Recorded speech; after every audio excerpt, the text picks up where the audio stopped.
નમસ્કાર વાલા વિદ્યાર્થી મિત્રો, કેમ છો? મજામાં જ ને? આજે આપણે જોવાના છે ધોરણ 10 સામાજિક વિજ્ઞાન વિકાસ પરીક્ષા લક્ષી જે અસાઇનમેન્ટ તમારી પ્રથમ સત્ર માટે આવી ગઈ છે, બરાબર.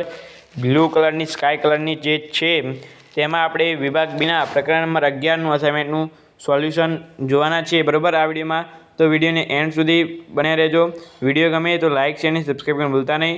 તો ચાલો મિત્રો, આપણે હવે ચેપ્ટર નંબર 11નું સોલ્વ જોઈએ. નિહાળ અને વિડીયોને શાંતિપૂર્વક નિહાળજો બાળકો. તો અહીં મિત્રો સૌપ્રથમ 4 જ ક્વેશ્ચન અહીં છે. એમાં સૌપ્રથમ અહીં ક્વેશ્ચન છે જળ સંસાધનની સંકલ્પના સમજાવો. તો અહીં છે પૃથ્વી પર જીવનનો ઉદ્ભવ જળમાંથી થયો છે.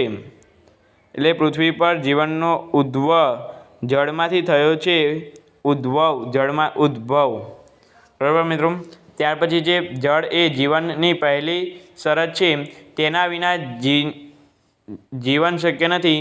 સમગ્ર જીવસૃષ્ટિ માટે જળ અનિવાર્ય સંસાધન છે. ભારત માટે જળ ઘણું મહત્વ અને સંકટગ્રસ્ત સંસાધન છે. આ રીતે મિત્રો આપણે જળ સંસાધનની સંકલ્પના સમજાવી શકાય. ત્યારબાદ બીજો છે કે ભૂમિગત જળના ઉપયોગો જણાવવાના રહેશે મિત્રો તમારે. તો મિત્રો ભૂમિગત જળના ઉપયોગો તો મુખ્યત્વે પીવામાં, ઘર વપરાશમાં, ઉદ્યોગમાં, સિંચાઈમાં અને ગંદકીના નિકાલમાં થાય છે. બધા પ્રકારના જીવો માટે તે આવશ્યક અને અનિવાર્ય છે, બરાબર મિત્રો. એટલે આમ 2 પ્રશ્નોનું સોલ્યુશન આપણે આ વિડીયોમાં જોયું, બરાબર.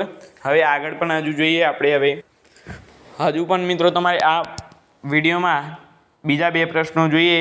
તો અહીં 3 નંબર છે જળમાં વૃષ્ટિનું મહત્ત્વ સમજાવો. એટલે કે જળમાં વૃષ્ટિનું શું મહત્ત્વ છે તે સમજાવવાનું છે. તો પૃથ્વી પર જળ સંસાધનનો મૂળ સ્ત્રોત પૃથ્વી વૃષ્ટિ છે. નદીઓના, ઝરણા, સરોવરો, કૂવા, તળાવો અને બંધમાંથી બનેલા જળાશયો અને વૃષ્ટિને આભારી છે. વૃષ્ટિના કેટલાક ભાગમાં જમીનમાં શોષાય અને ભૂમિગત જળ રૂપે જમા થાય છે, જેનો સૌથી વધુ ઉપયોગ સિંચાઈ માટે થાય છે, બરાબર મિત્રો. અહીં ત્યાર પછી મિત્રો ક્વેશ્ચન નંબર 4 છે કે દક્ષિણ ભારતમાં તળાવો દ્વારા ખેતી થાય છે, શા માટે? તો મિત્રો દક્ષિણ ભારતમાં જમીન સખત, અછિદ્રાળુ અને ડુંગરાળ હોવાથી તેમાં તળાવ બનાવી પાણીને લાંબા સમય સુધી સંગ્રહી શકાય છે. આથી ત્યાં નાના મોટા ઘણા તળાવો બનાવવામાં આવ્યા છે. ત્યાં ઊંચાઈએ તળાવોમાંથી નહેરો કાઢી ખેતી માટે સિંચાઈ કરવામાં આવે છે. કર્ણાટક, આંધ્રપ્રદેશ, તેલંગાણા અને તમિલનાડુમાં આ રીત ઘણી પ્રચલિત છે મિત્રો. તો આ રીતે આપણે મિત્રો 1 થી 4 પ્રશ્નો જોયા. વિડીયો સારો લાગ્યો હોય તો લાઇક શેર અને સબસ્ક્રાઈબ કરવાનું ભૂલતા નહીં. આપણે મળીશું આ વિડીયો સાથે. Thank you so much. Video ખૂબ ખૂબ આભાર.